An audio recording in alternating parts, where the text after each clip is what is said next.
Ready? Yes, sir. It is 9 o'clock. John Boyd, would you like to lead us in the Pledge of Allegiance? Absolutely. I pledge allegiance to the flag of the United States of America and to the republic for which it stands, one nation, under God, indivisible, with liberty and justice for all.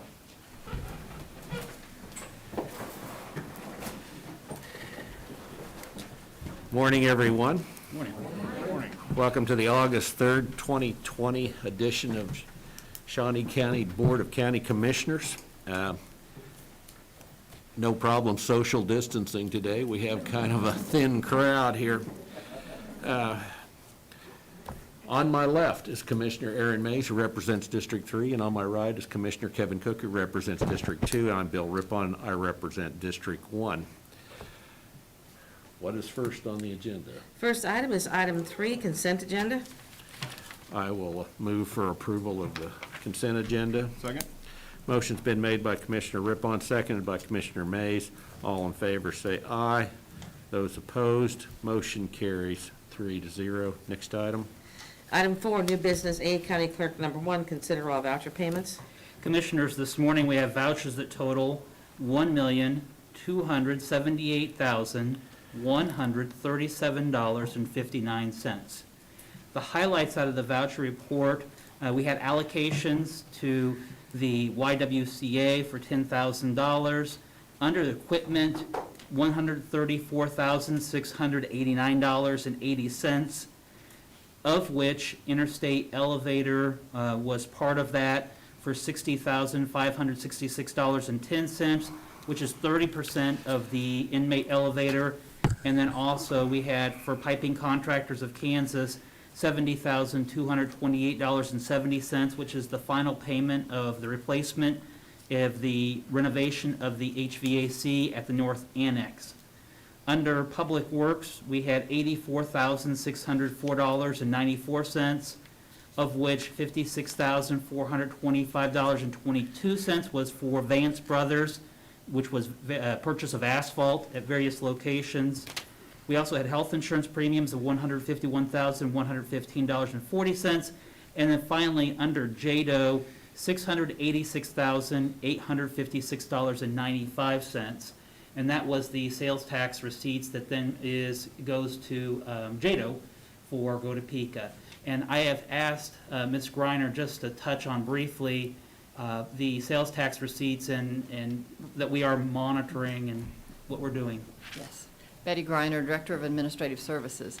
Yes, there's a 2-month lag from the time that sales tax is collected until we receive it. So the ones that we just received are for May. They're May sales tax receipts from the businesses. Those businesses collect them in May. They have to be to the state by the end of June, and then we receive them by the end of July. I did look at the sales tax receipts this year for 2020 compared to 2019 for the March and the April receipts. Now, the March receipts were way down from last year, about 7% if I recall. Receipts were not down from 19, surprisingly enough. They were actually a little higher than the April receipts were for 2019. Now, I have not compared May's yet. We just received this money, and then we turn around and immediately send it to the JADO account. So I have not compared the May's receipts to for 2020 to the ones from 2019. And I will do that, and then I will get that information to you. That's something we are watching. But it was just really surprising when I saw that the April was not lower than 2019, so, although the March had been.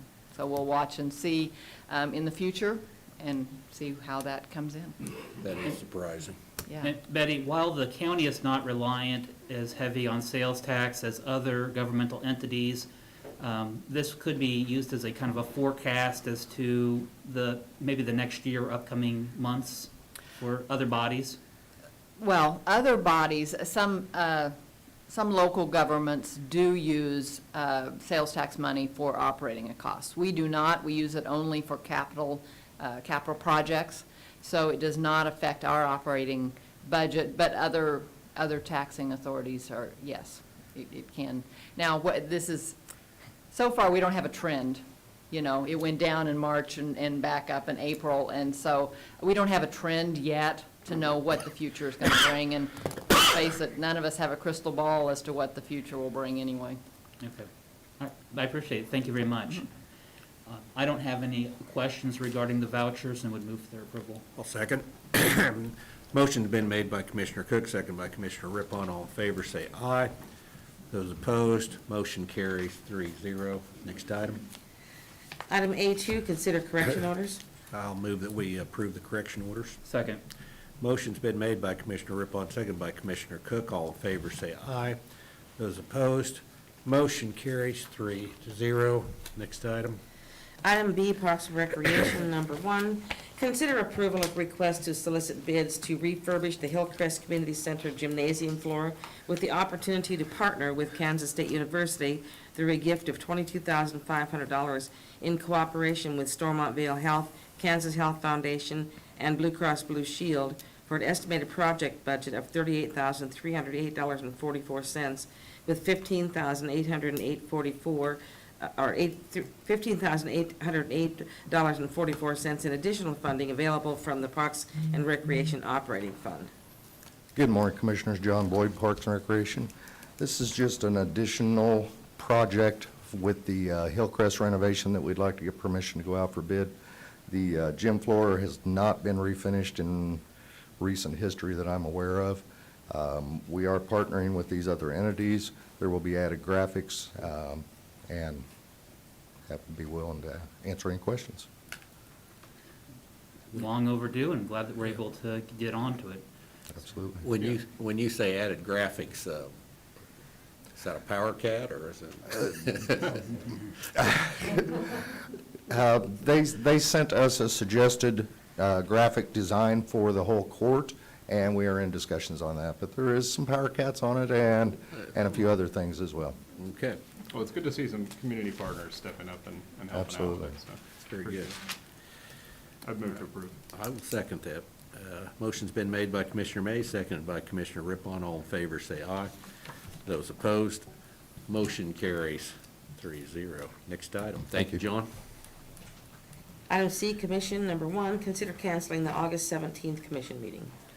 The 17th, we will be canvassing votes. That usually starts at 9 o'clock, and I've experienced that going past noon, so we'll make a motion to cancel our 17th meeting, our August 17th meeting. One second. Motion's been made by Commissioner Rippon, seconded by Commissioner Mays. All in favor, say aye. Those opposed, motion carries 3-0. Next item. Item 5, Administrative Communications. All right. Betty Griner, Director of Administrative Services. Just to remind the public that this evening at 5:30 will be our public hearing for the 2021 budget. This is an opportunity for the public to come and express their thoughts to you as the commission and what they would like to see for this upcoming budget. Thank you, Betty. Thank you. You've stolen my thunder for later. Oh, I'm sorry. That's all right. Pile on there. It's all right. Anyone else? Commissioner Mays? Tomorrow's election day. Go vote. Yeah. Commissioner Cook? Same. Please do go out and vote, and don't let this take away your right to, and if you do want to look at advanced ballots for the general, make sure that you talk to the polling people there about how you would go about doing that. And we still have early voting till noon today, so if you want to do that, it's available for you. We experienced some pretty good flooding this weekend, or last Thursday anyway, but we came through it pretty good. I noticed, I went down and drove down along the Shunga, and there were places where the water was running over the bridges, but it looks like everything's still intact.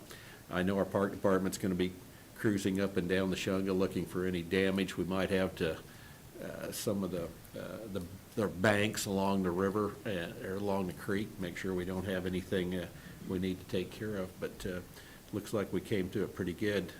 But that's all I have. Anything else? There's no need for executive session, Okay. so we're adjourned. That was quick.